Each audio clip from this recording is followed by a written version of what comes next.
ನಮಸ್ಕಾರ, ನೀವು ನೋಡ್ತಾ ಇದ್ದೀರಾ ಶ್ರೀ ಮಾರಿಕಾಂಬಾ ಡಿಜಿಟಲ್ ಟಿವಿ. ನಾನು ಸೃಷ್ಟಿ ನಾಯ್ಕ್. ಉತ್ತರ ಕನ್ನಡ ಜಿಲ್ಲೆಯ ದಾಂಡೇಲಿಯಲ್ಲಿ ಹದಗೆಟ್ಟ ರಸ್ತೆಯ ವಿರುದ್ಧ ನಿವಾಸಿಗಳು ಸಿಡಿದೆದ್ದಿದ್ದಾರೆ. ಹಳೆ ದಾಂಡೇಲಿಯ ಪ್ರಮುಖ ರಸ್ತೆ ಕಳೆದ 4-6 ವರ್ಷಗಳಿಂದ ಸಂಪೂರ್ಣ ಹದಗೆಟ್ಟಿದ್ದು ವಾಹನ ಸವಾರರು ಹಾಗೂ ಸಾರ್ವಜನಿಕರು ನಿತ್ಯವೂ ಪರದಾಡುವಂತಾಗಿದೆ. ಇದೀಗ ರಸ್ತೆ ದುರಸ್ತಿಗೆ ಆಗ್ರಹಿಸಿ ನಿವಾಸಿಗಳು ರಸ್ತೆ ತಡೆ ನಡೆಸಿ ಆಕ್ರೋಶ ವ್ಯಕ್ತಪಡಿಸಿದ್ದಾರೆ. ತಾತ್ಕಾಲಿಕವಾಗಿ ಗುಂಡಿಗಳನ್ನು ಮುಚ್ಚುವ ಬದಲು ಶಾಶ್ವತವಾಗಿ ಕಾಂಕ್ರೀಟ್ ರಸ್ತೆ ನಿರ್ಮಿಸಬೇಕೆಂದು ಪ್ರತಿಭಟನಾಕಾರರು ಆಗ್ರಹಿಸಿದ್ದಾರೆ. ಉತ್ತರ ಕನ್ನಡ ಜಿಲ್ಲೆಯ ದಾಂಡೇಲಿಯಲ್ಲಿ ಹದಗೆಟ್ಟ ರಸ್ತೆಯ ವಿರುದ್ಧ ಸಾರ್ವಜನಿಕರ ಆಕ್ರೋಶ ಸ್ಫೋಟಗೊಂಡಿದೆ.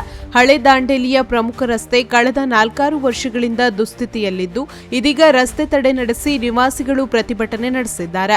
ರಸ್ತೆಯುದ್ದಕ್ಕೂ ದೊಡ್ಡ ದೊಡ್ಡ ಗುಂಡಿಗಳು ನಿರ್ಮಾಣವಾಗಿದ್ದು ಸತತ ಮಳೆಯಿಂದ ಈ ಗುಂಡಿಗಳಲ್ಲಿ ನೀರು ತುಂಬಿಕೊಂಡಿದೆ. ಇದರಿಂದ ದ್ವಿಚಕ್ರ ವಾಹನ ಸವಾರರು, ಕಾರುಗಳು ಹಾಗೂ ಇತರೆ ವಾಹನಗಳ ಸಂಚಾರಕ್ಕೆ ತೀವ್ರ ತೊಂದರೆಯಾಗುತ್ತಿದೆ. ಗುಂಡಿಗಳನ್ನು ತಪ್ಪಿಸಿಕೊಂಡು ವಾಹನ ಚಲಾಯಿಸುವುದೇ ಸವಾರರಿಗೆ ದೊಡ್ಡ ಸವಾಲಾಗಿದೆ. ಇನ್ನು ಈ ರಸ್ತೆ ಮೊದಲಿನಿಂದಲೂ ಹಳೆ ದಾಂಡೇಲಿಯ ಪ್ರಮುಖ ಸಂಪರ್ಕ ರಸ್ತೆಯಾಗಿದೆ. ಸರ್ಕಾರಿ ಪದವಿ ಕಾಲೇಜು, ಧಾರ್ಮಿಕ ಸ್ಥಳಗಳು ಹಾಗೂ ಬಸ್ ಡಿಪೋ ಕೂಡ ಇದೇ ರಸ್ತೆಯಲ್ಲಿವೆ. ಹೀಗಾಗಿ ನಿತ್ಯ ನೂರಾರು ವಾಹನಗಳು ಹಾಗೂ ಸಾರ್ವಜನಿಕರು ಈ ರಸ್ತೆಯನ್ನೇ ಅವಲಂಬಿಸಿದ್ದಾರೆ. ಆದರೆ ರಸ್ತೆಯ ನಿರ್ವಹಣೆ ಸರಿಯಾಗಿ ನಡೆಯದ ಪರಿಣಾಮ ಇದೀಗ ನರಕ ಸದೃಶ ಪರಿಸ್ಥಿತಿ ನಿರ್ಮಾಣವಾಗಿದೆ ಎಂದು ಸ್ಥಳೀಯರು ಆಕ್ರೋಶ ವ್ಯಕ್ತಪಡಿಸಿದ್ದಾರೆ. ಜೊತೆಗೆ ಬಹುಗ್ರಾಮ ಕುಡಿಯುವ ನೀರಿನ ಯೋಜನೆ ಹಾಗೂ ಯುಜಿಡಿ ಕಾಮಗಾರಿಗಳಿಂದ ರಸ್ತೆ ಮತ್ತಷ್ಟು ಹಾಳಾಗಿದೆ ಎಂದು ನಿವಾಸಿಗಳು ಆರೋಪಿಸಿದ್ದಾರೆ. ಕಾಮಗಾರಿಗಳಿಗಾಗಿ ರಸ್ತೆ ಅಗೆದು ನಂತರ ಸಮರ್ಪಕವಾಗಿ ದುರಸ್ತಿ ಮಾಡದಿರುವುದರಿಂದ ಸಮಸ್ಯೆ ಹೆಚ್ಚಾಗಿದೆ ಎಂಬುದು ಸಾರ್ವಜನಿಕರ ಆರೋಪ. ರಸ್ತೆ ದುರಸ್ತಿಗೆ ಆಗ್ರಹಿಸಿ ಸ್ಥಳೀಯರು ಈ ಹಿಂದೆಯೂ ಹಲವು ಬಾರಿ ಮನವಿ ಸಲ್ಲಿಸಿದ್ದರು, ಪ್ರತಿಭಟನೆಗಳನ್ನು ನಡೆಸಿದ್ದರು. ಆದರೂ ಸಮಸ್ಯೆಗೆ ಶಾಶ್ವತ ಪರಿಹಾರ ಸಿಕ್ಕಿಲ್ಲ. ಹೀಗಾಗಿ ಈ ಬಾರಿ ರಸ್ತೆ ತಡೆ ನಡೆಸಿ ನಗರಸಭೆ ವಿರುದ್ಧ ಆಕ್ರೋಶ ಹೊರಹಾಕಿದ್ದಾರೆ. ತಾತ್ಕಾಲಿಕವಾಗಿ ಗುಂಡಿಗಳನ್ನು ಮುಚ್ಚುವ ಕೆಲಸ ಮಾಡಿದರೆ ಸಮಸ್ಯೆ ಬಗೆಹರಿಯುವುದಿಲ್ಲ. ಶಾಶ್ವತವಾಗಿ ಕಾಂಕ್ರೀಟ್ ರಸ್ತೆ ನಿರ್ಮಿಸಬೇಕು. ವಾಹನ ಸವಾರರು ಹಾಗೂ ಸಾರ್ವಜನಿಕರಿಗೆ ಸುರಕ್ಷಿತ ಸಂಚಾರಕ್ಕೆ ಅನುಕೂಲ ಮಾಡಿಕೊಡಬೇಕೆಂದು ಪ್ರತಿಭಟನಾಕಾರರು ಆಗ್ರಹಿಸಿದ್ದಾರೆ. ಇನ್ನು ಸಾರ್ವಜನಿಕರ ಪ್ರತಿಭಟನೆ ಬಳಿಕ ರಸ್ತೆ ನಿರ್ಮಾಣದ ಕುರಿತು ಅಧಿಕಾರಿಗಳಿಂದ ಭರವಸೆ ಸಿಕ್ಕಿದೆ. ರಸ್ತೆ ನಿರ್ಮಾಣಕ್ಕಾಗಿ ಈಗಾಗಲೇ 81 ಲಕ್ಷ ರೂಪಾಯಿ ವೆಚ್ಚದ ಟೆಂಡರ್ ಪ್ರಕ್ರಿಯೆ ಪೂರ್ಣಗೊಂಡಿದೆ ಎಂದು ಅಧಿಕಾರಿಗಳು ತಿಳಿಸಿದ್ದಾರೆ. ಮುಂದಿನ 15 ದಿನಗಳಲ್ಲಿ ರಸ್ತೆ ನಿರ್ಮಾಣ ಕಾಮಗಾರಿಗೆ ಚಾಲನೆ ನೀಡಲಾಗುವುದು ಎಂದು ಪೌರಾಯುಕ್ತ ವಿವೇಕ್ ಬನ್ನೆ ಭರವಸೆ ನೀಡಿದ್ದಾರೆ. ಪ್ರತಿಭಟನೆ ಬಳಿಕ ಸ್ಥಳಕ್ಕೆ ನಗರಸಭೆ ಸಿಬ್ಬಂದಿ ಆಗಮಿಸಿದ್ದು ಸದ್ಯಕ್ಕೆ ತಾತ್ಕಾಲಿಕವಾಗಿ ರಸ್ತೆ ದುರಸ್ತಿ ಮಾಡುವ ಕಾರ್ಯವನ್ನು ಆರಂಭಿಸಿದ್ದಾರೆ. ಸ್ಥಳದಲ್ಲಿ ಪಿಎಸ್ಐ ಸೇರಿದಂತೆ ವಿವಿಧ ಸಂಘಟನೆಗಳ ಪ್ರಮುಖರು ಹಾಗೂ ಸ್ಥಳೀಯರು ಉಪಸ್ಥಿತರಿದ್ದರು. ಮತ್ತು ಅಧಿಕಾರಿಗಳೇ, ಇವತ್ತು ಈ ಹೋರಾಟ ಇವತ್ತಿಂದಲ್ಲ, 5 ವರ್ಷದ ಹೋರಾಟ.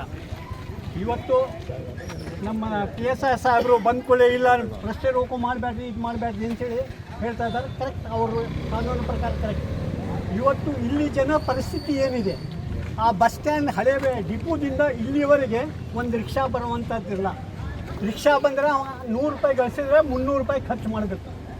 ಪ್ರತಿಯೊಂದು ಸಮಸ್ಯೆ ಇದೆ. KSRTC ಬಸ್, ಆ ಬಸ್ ಡ್ರೈವರ್ ಬಸ್ ಓಡಾಡಿಸಿ ತನ್ನ ಪಗಾರದಲ್ಲಿ ಅವನು ದುಡ್ಡು ಕಟ್ಟಬೇಕು. ಟಾಟಾ ಮುರಿತು, ಪಂಚರ್ ಆಯಿತು, ಇದೆಲ್ಲ ಇದೆ. ಅದರ ಜೊತೆ ನಾವು 1 ವಾರ ಹಿಂದೆ ಇದರ ಬಗ್ಗೆ ಎಲ್ಲ ಮನವಿ ಕೊಟ್ಟು ಎಲ್ಲ ರೀತಿಯಲ್ಲಿ ಎಲ್ಲ ಡಿಪಾರ್ಟ್ಮೆಂಟಿಗೆ ಗಮನಕ್ಕೆ ತಂದರೂ ಸಹ ಇವತ್ತಿನವರೆಗೆ ಆ ಕೆಲಸ ಮುಗಿತಾರೆ. ಈ 2 ದಿವಸದ ಕೆಲಸ ಸ್ವಲ್ಪ ಮಾಡಿದ್ರು ಬಿಟ್ಟು. ಈ ರೋಡ್ ಈ ಹಾಳಾಗಲಿಕ್ಕೆ ಮೂಲ ಕಾರಣ ಅಂತ ಹೇಳಿದ್ರೆ, ಮೊದಲು ಈ ಸುಪ್ರತಾ ಕನ್ಸ್ಟ್ರಕ್ಷನ್ದವರು UGD ಕಾಮಗಾರಿ ಏನು ಮಾಡಿದ್ರು, ಅರ್ಧ ರಸ್ತೆ ಹಡ್ಡಿ ಎಲ್ಲ ಪೈಪ್ಲೈನ್ ಹಾಕಿ ಆಮೇಲೆ ಮುಚ್ಚುವಾಗ ಸರಿಯಾದ ರೀತಿ ವ್ಯವಸ್ಥೆ ಮಾಡದೇ ಇರೋದ್ರಿಂದ ಇಲ್ಲಿ ಅಲ್ಲಿಗೆ ಹೋದ್ರೆ ಗಾಡಿ ಎಲ್ಲ ಕೆಳಗೆ ಬೀಳ್ತಾ ಇದೆ. ಇದು ಯಾವುದು ನಮಗೆ ಇವರು ಬರೇ ಲಾಲಿಪಾಪ್ ತೋರಿಸ್ತಾ ಬಂದಿದ್ದಾರೆ 2-3 ವರ್ಷದಿಂದ. ಎಲ್ಲರೂ ಯಾವ ಅಧಿಕಾರಿ ಬರ್ತಾರೆ, ಒಂದೊಂದು ಲಾಲಿಪಾಪ್ ತೋರಿಸಿ ಹೋಗ್ರಿ ಮಕ್ಕಳು, ಆಮೇಲೆ ಬರ್ತೀನಿ, ತೊಗೊಂಡು ಬರ್ತೀನಿ, ಕೊಡ್ತೀನಿ, ಇದೇ ಹೇಳ್ತಾ ಈಗ 2 ತಿಂಗಳದಿಂದ ಜೂನ್ 9 ತಾರೀಕಿಗೆ ಈ ಲಾಸ್ಟ್ ನಾವು ಏನು ಹೋಗಿದ್ದೀವಿ ಇವ್ರ ಆಫೀಸಿಗೆ, ಅವ್ರು ಹೇಳಿದ್ರು ಇಲ್ಲ 15 ದಿವಸದಲ್ಲಿ ಟೆಂಡರ್ ಓಪನ್ ಆಗ್ತದೆ, ಮತ್ತೆ ಇನ್ನೊಂದು 15 ಈಗಾಯ್ತು. ನೀವು ಜೂನ್ನಲ್ಲಿ ಹೇಳಿದ್ರಿ, ಜೂನ್ನಲ್ಲಿ ಹೇಳಿದ್ದು ಈಗ ಹೇಳ್ತಾರೆ ಈಗಾಗಿದೆ ಅಂತ ಹೇಳಿ. ಸರ್ ಇಲ್ಲ ಅವ್ರು ಹೇಳಿದ್ದು ನಾವು ಕೇಳಲಿಕ್ಕೆ ಸಾಧ್ಯ ಇಲ್ಲ. ಯಾಕಂದ್ರೆ ಅವ್ರು ಬರೇ ಲಾಲಿಪಾಪ್ ಸರ್, ನಮ್ಗೆ ಮಾತಾಡ್ಲಿಕ್ಕೆ ಅವಕಾಶ ಕೊಡ್ರಿ. ನಮ್ಗೇನು ಅವ್ರು ಹೇಳಿದ್ದಾರೆ, ನಮ್ಗೇನು ಮೋಸ ಆಗಿದೆ ನಾವು ಹೇಳ್ತಾ ಇದ್ದೀವಿ, ನಮ್ಗೆ ಮೋಸ ಆಗಿದ್ದ ನಾವು ಹೇಳ್ತಾ ಇದ್ದೀವಿ. ಅವ್ರು ಎಲ್ಲ ಹೇಳ್ತಾ ಬಂದಿದ್ದಾರೆ. ಈಗ ಅವರು ನಮ್ಗೆ ಜೂನ್ ನಲ್ಲಿ ಏನು ಹೇಳಿದ್ದು, ಜುಲೈ ಎಂಡ್ ಒಳಗಡೆ ಎಲ್ಲ ರೆಡಿ ಆಗ್ತದೆ, ಜುಲೈನಲ್ಲಿ ಕೆಲಸ ಆಗ್ತದೆ. ಮಾರ್ಚ್ನಲ್ಲಿ ಫೆಬ್ರವರಿ 14 ತಾರೀಕಿಗೆ ನಾವು ಕೇಳಿದಾಗ ಅವ್ರು ಹೇಳಿದ್ರು ಮಳೆಗಾಲದಲ್ಲಿ ನಾವು ಚಾಲೂ ಮಾಡ್ತೇವೆ, CC ರೋಡ್ ಇದೆ, 81 ಲಕ್ಷದಿದೆ, ಆವಾಗ ಮಳೆಗಾಲದಲ್ಲಿ ಅದು ಅನುಕೂಲ ಆಗ್ತದೆ, ಕ್ಯೂರಿಂಗ್ ಒಳ್ಳೇದಾಗ್ತದೆ, ಇವೆಲ್ಲ ವಿಷಯ ಹೇಳಿ ನಮಗೆ ಲಾಲಿಪಾಪ್ ತೋರಿಸಿ ಬಂದಿದ್ದಾರೆ. ಈಗ ಅವ್ರು ಹೇಳ್ತಾರೆ ಸೆಪ್ಟೆಂಬರ್ನಲ್ಲಿ, ಅಂದ್ರೆ February, March, April, May, June, July, August 7 ತಿಂಗಳ ನಮಗೆ ಮುಂದೂಡಿಸ್ತಾ ಲಾಲಿಪಾಪ್ ತೋರಿಸ್ತಾ ಬಂದಿದ್ದಾರೆ. ಈಗ ಏನ್ ಮಾಡ್ಬೇಕು ಹೇಳ್ರಿ? ಈಗ ಮತ್ತೆ ನಮ್ಗೆ ಓಡಾಡ್ಲಿಕ್ಕೆ ಇಲ್ಲ. ಈಗ ಸೆಪ್ಟೆಂಬರ್ ಅದೇ ನಾವು ಕಂಪ್ಲೀಟ್ ಮಾಡ್ತೇನೆ, ನೀವು ಹೇಳಿದ ಎಲ್ಲ ನಾನು ಕಂಪ್ಲೀಟ್ ಮಾಡ್ತೇನೆ. ನೀವು ಈಗ ಸೆಪ್ಟೆಂಬರ್ನಲ್ಲಿ ಚಾಲೂ ಆಗ್ತದೆ ಅಂತ ಹೇಳಿ, ಸೆಪ್ಟೆಂಬರ್ಗೆ ಎಷ್ಟು ದಿನ ಉಳಿತು? 20 ದಿವಸ. ಈಗ ತಾತ್ಕಾಲಿಕ ರೋಡ್ ಮಾಡಿ ಮತ್ತೆ ಅದನ್ನ ನೀವು ಹೇಳಿದ್ರಿ, ಅದನ್ನ ಏನು ಸ್ಕ್ಯಾರಿಫೈ ಮಾಡಿ ಇನ್ನೊಂದು 5-6 ಇಂಚಸ್ ನೀವು ತೆಗೆದು ಮಣ್ಣು ತೆಗಿಬೇಕು, ಆಮೇಲೆ ಅದ ಲೆವೆಲ್ ಕೆಳಗೆ ಹೋಗ್ಬೇಕು. ಹಾಗಾದ್ರೆ ಇದೆಲ್ಲ ಯಾಕೆ ಮಾಡ್ತಾ ಇದ್ದೀರಿ? ಮತ್ತೆ ಅದು ಮಾಡುವುದು ಅವಶ್ಯಕತೆ ಇಲ್ಲ. ನಾವು ಅದೇ ಹೇಳ್ತಾ ಇದ್ದೀವಿ, ನೀವು ನಮ್ಗೆ ರೋಡ್ ಮಾಡಿಕೊಡಿ, ನಮಗೆ ತಾತ್ಕಾಲಿಕ ಏನೂ ಬೇಡ. ರೋಡ್ ಮಾಡಿದ್ರೆ ಒಳ್ಳೇದು. ಡ್ಯಾಮೇಜ್ ಮಾಡ್ಲಿಕ್ಕೆ, ಪೈಪ್ಲೈನ್ ಹಾಕ್ಲಿಕ್ಕೆ ಎಲ್ಲ ವಿದೌಟ್ ಪರ್ಮಿಷನ್, ಇಲ್ಲಿಗಲಿ ಎಲ್ಲ ಮಾಡಿದ್ದಾರೆ. ಆದ್ರೆ ಈಗ ಹೊಸ ರೋಡ್ ಮಾಡ್ಲಿಕ್ಕೆ ಇವ್ರಿಗೆ ಎಲ್ಲಾ ತರ ಪರ್ಮಿಷನ್ಸ್ ಬೇಕಂತೂ, ಅಪ್ರೂವಲ್ಸ್ ಬೇಕಂತ ಹೇಳ್ತಾರೆ. ಇದು ಯಾವ ಸರ್ಕಾರದಲ್ಲಿ, ಯಾವ ಕಾನೂನಲ್ಲಿ ಇದೆ ರೀ? ಅದು ಪ್ರಶ್ನೆ ಇಡುವುದು ನಮ್ಮದು. ಡ್ಯಾಮೇಜ್ ಮಾಡ್ಲಿಕ್ಕೆ ಕಾನೂನು ಇಲ್ಲ, ರೋಡ್ ಮಾಡ್ಲಿಕ್ಕೆ ಕಾನೂನು. ತಾತ್ಕಾಲಿಕವಾಗಿ ಮಾಡ್ತಕ್ಕಂಥದ್ದು ಆ್ಯಕ್ಚುಲಿ ಹೇಳ್ಬೇಕಂದ್ರೆ ನಮಗೂ ಅಷ್ಟೊಂದು ಸಮಂಜಸ ಅನ್ನಿಸ್ತಾ ಇಲ್ಲ. ಯಾಕಂತ ಹೇಳಿದ್ರೆ 15 ದಿವಸದಲ್ಲಿ ಆಗ್ತಕ್ಕಂಥ ಕೆಲಸಕ್ಕೆ ಈಗ ಮತ್ತೆ ನಾವು ಎಕ್ಸ್ಪೆಂಡಿಚರ್ ಮಾಡಿ ಮತ್ತೆ 15 ದಿವಸ ನಂತರ ಅದನ್ನ ಸಂಪೂರ್ಣ ನಿರ್ಮಾಣ ಮಾಡ್ತಕ್ಕಂಥ ಕೆಲಸ ಮಾಡ್ತಾ ಇದ್ದೀವಿ. ಆದರೆ ನಿಮ್ಮ ಸಾಕಷ್ಟು ತೊಂದರೆಯನ್ನು ನಾವು ಗಮನದಲ್ಲಿ ಇಟ್ಕೊಂಡು 15 ದಿವಸಗಳವರೆಗೂ ಒಂದು ವ್ಯವಸ್ಥೆ ಓಡಾಡ್ಲಿಕ್ಕೆ ಅನುಕೂಲ ಆಗಲಿ ಅನ್ನೋ ಒಂದು ದೃಷ್ಟಿಕೋನದಿಂದ ನಾವು ತಾತ್ಕಾಲಿಕವಾಗಿ ಮಾಡ್ತಾ ಇದ್ದೀವಿ. ನೀವೇನಾದ್ರು ಎಸ್ ಅಂತಂದ್ರೆ ನಾವು 15 ದಿವಸಗಳು 1 ತಿಂಗಳು ಆಗ್ಬಹುದು. ಇದು ನೀವು ಯಾವ ಗ್ಯಾರಂಟಿ ಕೊಡ್ತೀರಿ? ಸೆಪ್ಟೆಂಬರ್ ನಲ್ಲಿ ಆಗ್ತದಂತೆ ಯಾವ ಗ್ಯಾರಂಟಿ ಕೊಡ್ತೀರಿ ಹೇಳ್ರಿ? ಅಂತ ಹೇಳಿದ್ರಿ, ಮೊನ್ನೆ ಬಂದ್ರು, ಹಾಫ್ ಅನ್ ಅವರ್ ಮಾಡಿದ್ರು, ಒಂದು ಟ್ರಿಪ್ ಹಾಕಿ ಹೋಗಿದ್ರು, ಅದೇ 4 ದಿನ ಏನು ಒಂದು ಹಾಫ್ ಅನ್ ಅವರ್. ಈಗ ನೀವು ಸೆಪ್ಟೆಂಬರ್ ಚಾಲೂ ಆಗ್ತದೆ, ಯಾವ ಗ್ಯಾರಂಟಿ ಇದೆ ಹೇಳ್ರಿ? ಆಗುದಿಲ್ಲ, ಯಾಕಂದ್ರೆ ಜೂನ್ ನಿಂದ 4 ದಿವಸದಿಂದ ಅಲ್ಲಿ ಖಡಿ ಆಗಿದ್ರೆ JCB ಸ್ಕ್ಯಾರಿಫೈ ಮಾಡಿದ್ರು, ರೋಲರ್ ಇಲ್ಲ, ಅದಕ್ಕೆ ಗಟ್ಟಿ ಮಾಡ್ಲಿಕ್ಕೆ ರೋಲರ್ ಇಲ್ಲ. ಒಂದು ಟಿಪ್ಪರ್ ನೀವು ಖಡಿ ಹಾಕಿದ್ರಿ 3 ದಿವಸ. ಆ ಇಂಜಿನಿಯರಿಂಗ್ ಕೇಳಿದ್ರೆ ಸೆಕೆಂಡ್ ಸ್ಯಾಟರ್ಡೆ ಇದೆ ಸರ್, ಒಂದು ಟಿಪ್ಪರ್ ಖಡಿ ತಂದು ಹಾಕಿದ್ದಾರೆ, ಶುಕ್ರವಾರ ಬಂದು ಹಾಕಿ ಹೋಗಿದ್ದಾರೆ, ಅರ್ಧ ಮುಕ್ಕಾಲು ಗಂಟೆ ಕೆಲಸ ಮಾಡಿದ್ದಾರೆ. ಅದರ ಮುಂಚೆ रुकोजी, वो जो डाला है उसमें दूसरे दिन सैटरडे को नहीं है. वो इंजीनियर को पूछे तो कलगटगी ನಲ್ಲಿ ಇದಂದ್ರೆ ಡ್ರೈವರ್ ಬರಬೇಕು, ರೋಲರ್ ಡ್ರೈವರ್ ಇಲ್ಲ, ಅವ್ನ ಮನೆಗೆ ಏನೋ ಪ್ರಾಬ್ಲಮ್ ಇದೆ. अरे दूसरों का प्रॉब्लम लेके हमारा प्रॉब्लम कौन सॉल्व करेगा? हम सबका सुनते गए. सैटरडे ಸೆಕೆಂಡ್ ಸ್ಯಾಟರ್ಡೆ ಅಂತ ಹೇಳಿ ಹೋಯ್ತು, ಸಂಡೇ ರಜೆ. ಅಂದ್ರೆ ಕಾಂಟ್ರಾಕ್ಟರ್ ಲೇಬರ್ಸ್ ಗಳಿಗೂ ಸೆಕೆಂಡ್ ಸ್ಯಾಟರ್ಡೆ ಮತ್ತೆ ಇದು ಬರ್ತದ, ಮತ್ತೆ ನಮ್ಗೆ ಯಾವುದು ರಜೆ ಏನು ಇಲ್ಲ. ನಾವು ಬರೇ ಮಣ್ಣು ತಿಂದ ಕೆಸರದಲ್ಲಿ ನಡ್ಕೊಂಡು ಹೋಗ್ಬೇಕಾ? ರೋಲರ್ ಹೇಳಿದ್ರಲ್ಲ ನೀವು, ರೋಲರ್ ಅದೇ ಸ್ಕ್ಯಾರಿಫೈ ಮಾಡಿಲ್ಲ, ರೋಲರ್ ಯಾಕಿಲ್ಲ? ರೋಲರ್ ಯಾವಾಗ ಕೆಲಸ ಮಾಡ್ತದೆ? ಗಟ್ಟಿ ಹಾಕ್ಬೇಕಲ್ಲ. ಕಂಪ್ಲೀಟ್ ಆದ ನಂತರ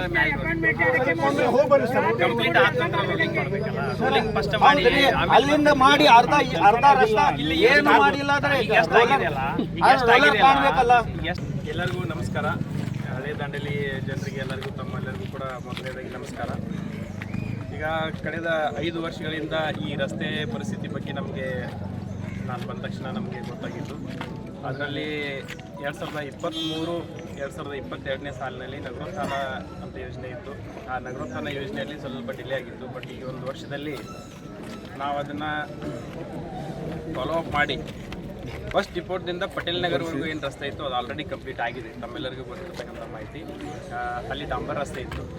ಅದಾದ ನಂತರ ನಮ್ಮ CMIDP ಯೋಜನೆಯಲ್ಲಿ ಸನ್ಮಾನ್ಯ ಶಾಸಕರು ಒಂದು ನಿರ್ದೇಶನದ ಮೇರೆಗೆ ನಾವು ಓಲ್ಡ್ ದಾಂಡೇಲಿ ಅಂದರೆ ಇಲ್ಲಿ ಗಾಂಧಿ ಚೌಕ್ನಿಂದ ಫಸ್ಟ್ ಡಿಪೋಟ್ವರೆಗೆ CC ರಸ್ತೆ ಇಟ್ಕೊಳ್ಳೋ ಕಾಮಗಾರಿಯನ್ನು ತೊಗೊಂಡಿದ್ದೀವಿ.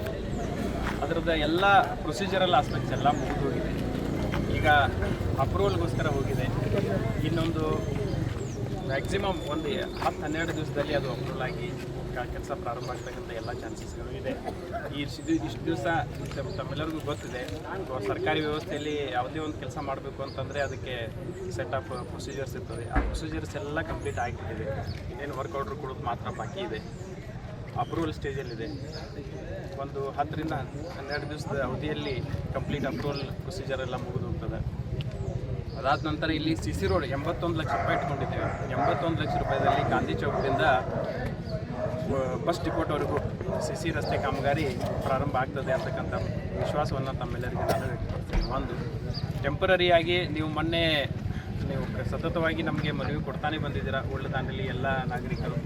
ಆ ಒಂದು ನಿಟ್ಟಿನಲ್ಲಿ ನಾವು ತಾತ್ಕಾಲಿಕವಾಗಿ ಯಾವುದೇ ಕಾರಣಕ್ಕೂ ವೆಹಿಕಲ್ಸ್ಗಳು ಓಡಾಡಲಿಕ್ಕೆ ಮಳೆಗಾಲದಲ್ಲಿ ಸಾಕಷ್ಟು ಡ್ಯಾಮೇಜಸ್ ಆಗಿತ್ತು, ಹೀಗಾಗಿ ಓಡಾಡಲಿಕ್ಕೆ ಅವಕಾಶ ಇಲ್ಲ ಅಂತಕ್ಕಂಥ ಪರಿಸ್ಥಿತಿಯನ್ನು ಮನಗಂಡು ನಾವೇನು ಮಾಡಿದ್ದೀವಿ ಅಂತ ಹೇಳಿದರೆ ತಾತ್ಕಾಲಿಕವಾಗಿ ಈ ಹೊಸ ಕಾಮಗಾರಿ ಪ್ರಾರಂಭ ಆಗುವ ತನಕ ತಾತ್ಕಾಲಿಕವಾಗಿ ಅಲ್ಲಿ ರಿಪೇರಿ ಡೆಬ್ರಿಸ್ ಆಗ್ತಕ್ಕಂಥ ಕೆಲಸವನ್ನು ನಾವು ಮಾಡಿದ್ವಿ. ಆದರೆ ಡೆಬ್ರಿಸಿಂದ ಮತ್ತಷ್ಟು ರಾಡಿ ಆಗ್ತಾಯಿದೆ ಅಂತೇಳಿ ನಿಮ್ಮ ಕಡೆಯಿಂದ ಕಂಪ್ಲೇಂಟನ್ನು ರಿಸೀವ್ ಮಾಡಿದ ಮೇಲೆ ನಮ್ಗೆ ಅದು ಜಿ ಎಸ್ ಬಿ ತೆಗೆದುಕೊಂಡು ಬಂದು ನಾವು ಕೆಲಸ ಪ್ರಾರಂಭ ಆಲ್ರೆಡಿ ಮಾಡಿದ್ದೇವೆ.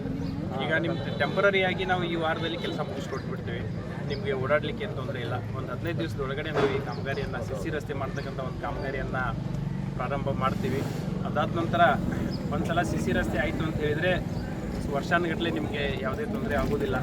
ಆ CC ರಸ್ತೆನ ಆದಷ್ಟು ಬೇಗ ನಾವು ಪ್ರಯಾರಿಟಿ ಎಲ್ಲ ತೊಗೊಂಡಿದ್ದೀವಿ. ಎಲ್ಲ ವರ್ಕ್ಗಳಿಗಿಂತ ಹೆಚ್ಚಿನ ಮುತುವರ್ಜಿ ವಹಿಸಿ ಆ ಕೆಲಸವನ್ನು ನಾವು ಮಾಡ್ತಾ ಇದ್ದೇವೆ. ಒಂದು 15 ದಿವಸಗಳವರೆಗೆ ನೀವೆಲ್ಲರೂ ಕೂಡ ಸಮಾಧಾನದಿಂದ ಕಾದರೆ ನಾವು ಓಲ್ಡ್ ದಂಡೇಲಿ ರಸ್ತೆಯನ್ನು ಸಂಪೂರ್ಣವಾಗಿ ವ್ಯವಸ್ಥಿತವಾಗಿ ನಿರ್ಮಾಣ ಮಾಡ್ತಕ್ಕಂಥ ಎಲ್ಲ ಜವಾಬ್ದಾರಿಯನ್ನು ನಾವು ಹೊತ್ಕೋತೀವಿ ಅಂತಕ್ಕಂಥ ಮಾತನ್ನು ನಮ್ಮಲ್ಲಿ ಹೇಳಿ ಬಯಸ್ತೇನೆ. ಈಗ ಸದ್ಯ ಏನು ಮಾಡ್ತಾರೆ?